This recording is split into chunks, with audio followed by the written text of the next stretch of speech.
அடியேன் ராமானுஜதாசன். அனைவருக்கும் வணக்கம். இன்னைக்கு நம்ம பெரியாழ்வார் திருமொழியில் 4ஆம் பத்து 8ஆம் திருமொழி திருவரங்கம். திருவரங்கத்தில் அன்னைக்கு வாழ்ந்த மக்கள் எப்படி வேதம் ஓதுவதில் சிறந்தவர்களாகவும் விருந்தோம்புவதில் சிறப்புடையவர்களாகவும் காவிரி ஆற்றின் பெருமையும் எம்பெருமானின் அவதார மகிமையும் ஆழ்வார் இந்த 10 பாசுரங்களை பாடியிருக்கார். வாங்க என்னவெல்லாம் சொல்லியிருக்காருன்னு பார்க்கலாம். மாதவத்தோன் புத்திரன் போய் மறிகடல்வாய் மாண்டானை ஓதுவித்த தக்கணையா உருவுருவே கொடுத்தான் ஊர் தோதவத்தி தூய்மறையோர் துறைபடிய துளும்பி எங்கும் போதில் வைத்த தேன்சொரியும் புனலரங்கம் என்பதுவே. மகா தபஸ்வியான சாந்திபினியின் இறந்து போன மகனை குரு தட்சணையாக உயிருடன் மீட்டு கொடுத்த எம்பெருமானின் ஊரானது நன்கு தோய்த்து உலர்த்தின வஸ்திரங்களை உடுத்திக்கொண்டு வேதங்களை ஓதுபவர்கள் காவிரி துறையில் மூழ்கி குளிக்கும்போது அதனால் உண்டான அலைகளினால் தாமரை பூக்களில் உள்ள தேன் பெருகி நிற்கும் நீரை உடைய திருவரங்கம் என்னும் ஊர்தான். பிறப்பு அகத்தே மாண்டு ஒழிந்த பிள்ளைகளை நாள்வரையும் இறைப்பொழுதில் கொணர்ந்து கொடுத்து ஒருபடுத்த உரைப்பன் ஊர். மறைபெருந்தீ வளர்த்திருப்பார் வருவிருந்தை அளித்திருப்பார் சிறப்புடைய மறையவர் வாழ் திருவரங்கம் என்பதுவே.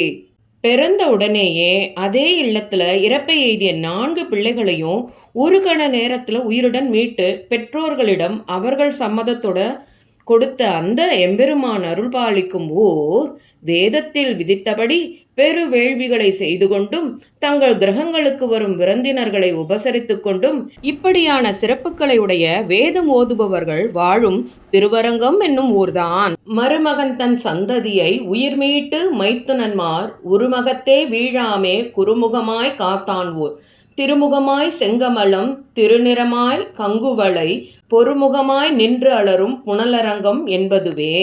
தன்னோட மருமகனான அபிமன்யுவின் பிள்ளை பரீட்சித்தை உயிருடன் மீட்டும் மைத்துனர்களான பாண்டவர்களை பாரத போர்ல மாளாமல் குருவாய் இருந்து காத்தவனோட ஊர் எது அப்படின்னா எம்பெருமானின் திருமுகம் போன்ற செந்தாமரை பூக்களும் அவனது திருமேனியின் நிறம் போன்ற கருநெய்தல் பூக்களும் ஒன்றுக்கொன்று உரசி நிற்கும்படி நீர்வளம் கொண்ட திருவரங்கம் என்னும் ஊர்தான்.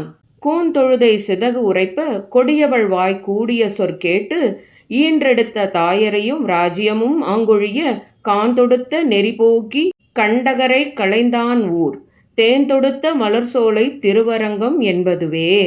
குற்றம் ஒன்றையே சொல்லும் கூனுடைய மந்திரையின் சொல் கேட்டு கொடியவளான கைகேயின் வாயால் சொன்ன கடும் சொல்லை கேட்டு பெற்ற தாய் கௌசல்யாவையும் ராஜ்யத்தையும் உதறிவிட்டு அடர்ந்த காடுகளின் வழி சென்று சாதுக்களை துன்புறுத்தும் அரக்கர்களை அழித்த எம்பெருமான் அருள் சாதிக்கும் ஊர் தேன் சொரியும் பூக்களுடன் கூடிய சோலைகளை உடைய திருவரங்கம் என்னும் ஊர்தான். பெருவரங்கள் அவை பற்றி பிழங்குடைய ராவணனை உருவரங்க பொறுத்தழித்து இவ்வுலகினை கண் பொறுத்தான் ஊர் குறவு அரும்ப கோங்கலர குயில் கூவும் குளிர்பொழில் சோழ் திருவரங்கம் என்பதுவே என் திருமால் சேர்விடமே. அரிய வரங்களை பெற்று அவற்றை தீமையாக உபயோகப்படுத்தி தப்பு செய்வதையே தொழிலாக கொண்ட ராவணனை போர் புரிந்து உரு தெரியாமல் அழித்து இவ்வுலகினை ரட்சித்த எம்பெருமான் இருக்கும் ஊர் எதுவென்றால் குறவ மரங்கள் அரும்பு விட்டும் கோங்கு மரங்கள் பூக்களை சுரிந்தும் குயில்கள் இன்பமாய் பாடியும் குளிர்ந்த சோலைகளால் சூழப்பெற்று இருக்கும் திருவரங்கம் என்னும் ஊர்தான். கீழ் உலகில் அசுரர்களை கிழக்கிருந்து கிளராமே ஆழிவிடுத்து அவருடை கரு அழித்த அழிப்பன் ஊர் தாழைமடல் ஊடு உறிஞ்சி தவளவண்ண பொடி அணிந்து யாழினிசை வண்டினங்கள் ஆழம் வைக்கும் அரங்கமே. அசுரர்கள் பாதாள உலகத்திலிருந்து வெளிக்கிளம்பாமல் இருக்க தன்னோட சக்கரத்தை பிரயோகித்து அவர்களை அடியோடு அழித்த பராக்கிரமமுள்ள எம்பெருமானின் ஊர் எதுவென்றால் வண்டினங்கள் தாழம்பூ இதழ்களில் புகுந்து உடம்பை உரசி அதனால் உடம்பில் வெண்ணிற மகரந்த பொடி படிந்தபடி வீணையின் நாதத்தை போல் இனிய ரீங்காரத்துடன் இசைப்பாடும் திருவரங்கம் என்னும் ஊர்தான். கொழுப்பு உடைய செழுங்குருதி கொழித்து இழிந்து குமிழ்த்தி எறிய கிழக்கு உடைய அசுரர்களை பிணம்படுத்த பெருமான் ஊர் தழுப்பு அரிய சந்தனங்கள் தடவரைவாய் ஈர்த்து கொண்டு தெளிப்பு உடைய காவிரி வந்து அடித்தொழும் சீரரங்கமே. கொழுப்பும் வளமும் நிறைந்த இரத்தம் பெருக்கெடுத்து ஓட பிழைகளையே செய்யும் அசுரர்களை பிணமாக்கிய எம்பெருமானின் ஊர் எதுவென்றால் கைகளால் தழுவ முடியாத சந்தன மரங்கள் பெரிய மலைகளிலிருந்து அடியோடு பிடுங்கப்பட்டு சத்தத்துடன் ஓடும் காவிரி ஆற்றால் இழுக்கப்பட்டு பெருமானின் திருவடியில் சமர்ப்பித்து சேவிக்கும் பெருமையுடைய திருவரங்கமே. வள்ளெயிற்று கேயலுமாய் வாள் எயிற்று சீயமுமாய் எல்லையிலா தரணியையும் ஔனனையும் இடந்தான் ஊர் எள்ளியும் போது இருஞ்சிறை வண்டு எம்பெருமான் குணம் பாடி மல்லிகைவெண் சங்கு ஊதும் மதிலரங்கம் என்பதுவே.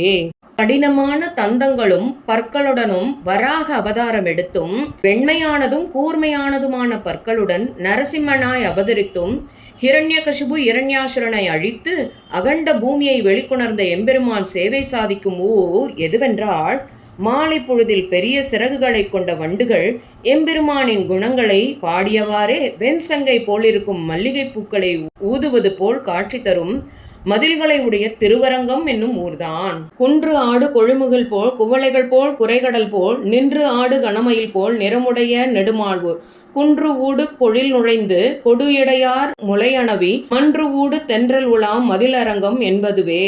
குன்றாடு கொடிமுகில் போல் குவளைகள் போல் குறைகடல் போல் நின்றாடு கணமயில் போல் நிறமுடைய நெடுமாலூர் குன்றாடு பொழில் நுழைந்து கொடியடையார் முளையணவி மன்றூடு தென்றலுமாம் மதிலரங்கம் என்பதுவே. மலை சிகரத்துல மேல் திரண்ட மேகங்களைப் போலவும் கருநீல பூக்களைப் போலவும் கோஷிக்கும் கடல் போலவும் நடமாடும் மயில் கூட்டங்களைப் போலவும் அழகான திருமேனியையுடைய எம்பெருமான் அருள்பாலிக்கும் ஊர் எதுவென்றால், மலை சோலைகளில் புகுந்து தென்றல் சிறுத்த இடையையுடைய பெண்களின் முளைகளை தழுவி 4 வீதிகளிலும் உலாவி பரிமளக்கச் செய்யும் மதில்களையுடைய திருவரங்கம் என்னும் ஊர்தான்.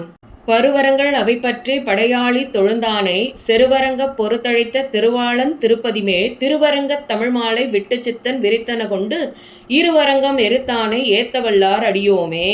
பெருவரங்களை பெற்று அதனால் சிலிர்த்தெழுந்த ராவணனை போர் தொடித்து அழித்த திருமாலின் திவ்ய தேசமாகிய திருவரங்கத்தை பற்றி பெரியாழ்வார் இயற்றிய தமிழ் மாலையை கொண்டு மது கைடவர் என்ற 2 அரக்கர்களின் உடல்களை எரித்தவனை தொழுபவர்களுக்கு அடிமை செய்வோமாக. அதாவது பாகவத கைங்கரியம் செய்யணும் அப்படின்னு சொல்றாரு ஆழ்வார். இந்த 10 பாசுரங்களை சொல்றவாளுக்கு பாகவத கைங்கரியம் தன்னாலேயே கிடைக்கும் அப்படிங்கிறதும் இதன் மூலம் நமக்கு தெரிஞ்சுக்க முடியாது.